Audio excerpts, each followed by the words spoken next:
Sri Sai Satcharitra, Chapter 40, Stories of Baba. Attending Mrs. Dev's Udhyapan ceremony as a sannyasi with two others, trio, and Hematman's house in the form of his picture. In this chapter, we give two stories. How Baba attended the Udhyapan ceremony of Mr. B.V. Dev's mother at his house at Dahanu, and how Baba attended the Shimga dinner party in Hematpan's house at Bandra. Preliminary. Blessed is Sri Sai Samartha, who gives instructions in both temporal and spiritual matters to his devotees and makes them happy by enabling them to achieve the goal of their life. Sai, he who, when places his hand on their heads, transfers his powers to them and thus destroying the sense of differentiation, makes them attain the unattainable thing. He who embraces the bhaktas who prostrate themselves before him with no sense of duality or difference. He becomes one with the bhaktas as the sea with the rivers when they meet it in the rainy season, and gives them his power and position. It follows from this that he who sings the Leelas of God's bhaktas is equally or more dear to him than one who sings the Leelas of God only. Now to revert to the stories of this chapter. Mrs. Dev's Udhyapan ceremony. Mr. B.V. Dev was a Mamaldar of Dahanu, Thana district. His mother had observed 25 or 30 different vows, and a Udhyapan concluding ceremony in connection therewith was to be performed. This ceremony included the feeding of 100 or 200 Brahmins. Mr. Dev fixed a date for the ceremony and wrote a letter to Bapu Sahib Jog asking him to request Sai Baba on his behalf to attend the dinner of the ceremony, as without his attendance the ceremony would not be duly completed. Bapu Sahib Jog read out the letter to Baba. Baba noted carefully the pure-hearted invitation and said, I always think of him who remembers me. I require no conveyance, carriage, tanga, nor train, nor aeroplane. I run and manifest myself to him who lovingly calls me. Write to him a pleasing reply that three of us, the trio, myself, yourself, and a third will go and attend it. Mr. Jog informed Mr. Dev of what Baba said. The latter was much pleased, but he knew that Baba never went to any place except Rahata, Rui, and Newgaon in person.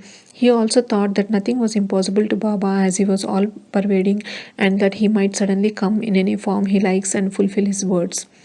A few days before this, a sannyasi with Bengali dress and professing to work for the cause of the protection of the cows came to the station master of Dahanu to collect subscriptions.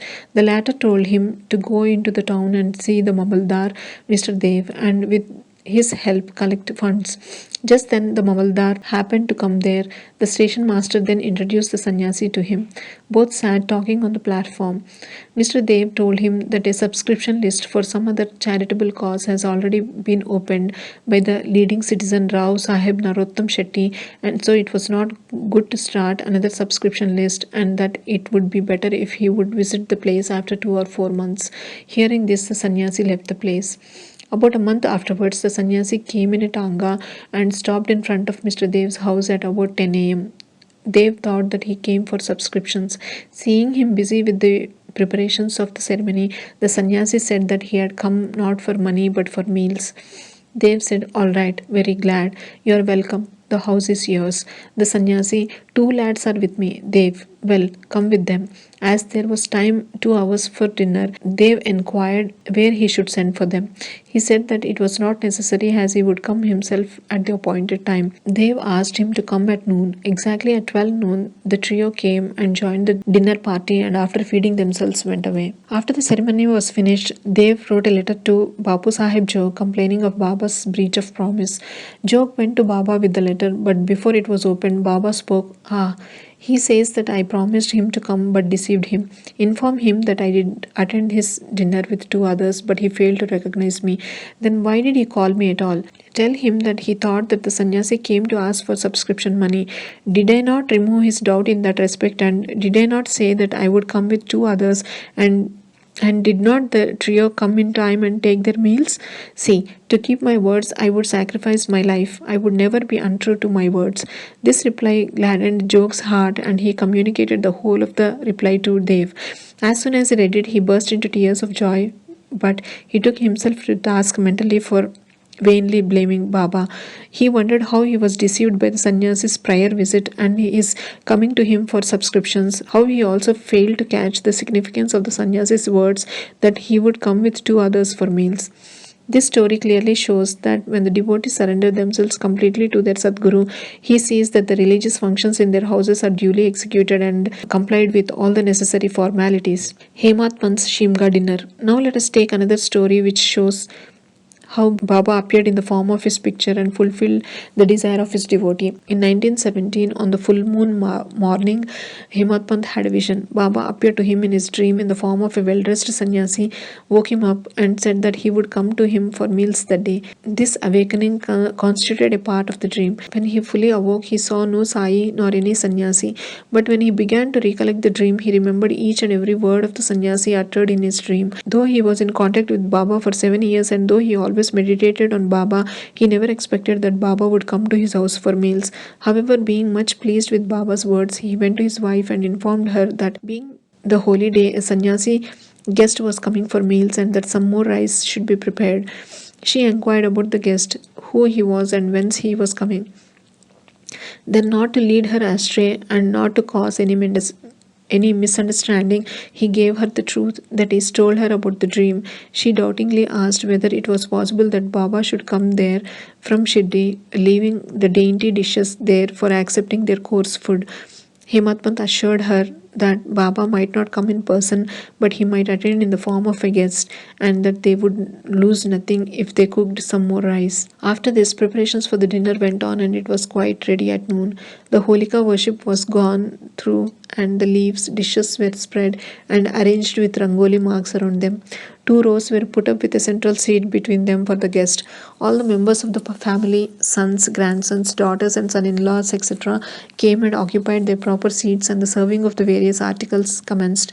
While this was being done, everybody was watching for the guest, but none turned up, though it was past noon.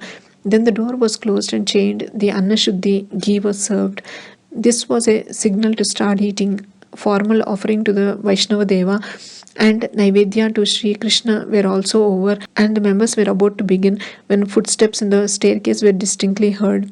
Hemat Pant went immediately and opened the door and saw two men there, Ali Muhammad and Maulana Ismu Mujawar. These two persons, seeing that meals were ready and all the members were about to begin eating, apologized to Hemat Pant and requested him to excuse their interference.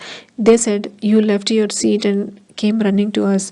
Others are waiting for you, so please take this your thing, and I shall relate all the wonderful tale about it later on at your convenience." So saying, he took out from his armpit a packet wrapped in an old newspaper cover and placed it on the table. Hemat Pant uncovered the packet and saw, to his great wonder and surprise, a big nice picture of Sai Baba. Seeing it, he was much moved. Tears ran from his eyes and hair stood on end all over his body, and he bent and placed his head on the feet of Baba in the picture. He thought that Baba had blessed him by this miracle or Leela. Out of curiosity, he asked Ali Muhammad whence he got this picture. He said that he bought it from a shop and that he would give all the details about it some time afterwards, and wished that as all the members were waiting for him, he should go and join them. Hemat Pant thanked him, bade them goodbye, and returned to the dining hall. The picture was placed on the central seat reserved for the guest, and after the due offering of the Naivedya, the whole party commenced eating and finished it in proper time. Seeing the beautiful form in the picture, everybody was extremely pleased and wondered how all this happened. This is how Sai Baba kept and fulfilled his words uttered by him in the dream of Hemat Pant. The story of the picture with all its details, that is how Ali Muhammad got it, why he brought it and gave it to Hemat Pant, is reserved for the next chapter. Bow to Sri Sai, peace be to all. Sai Ram.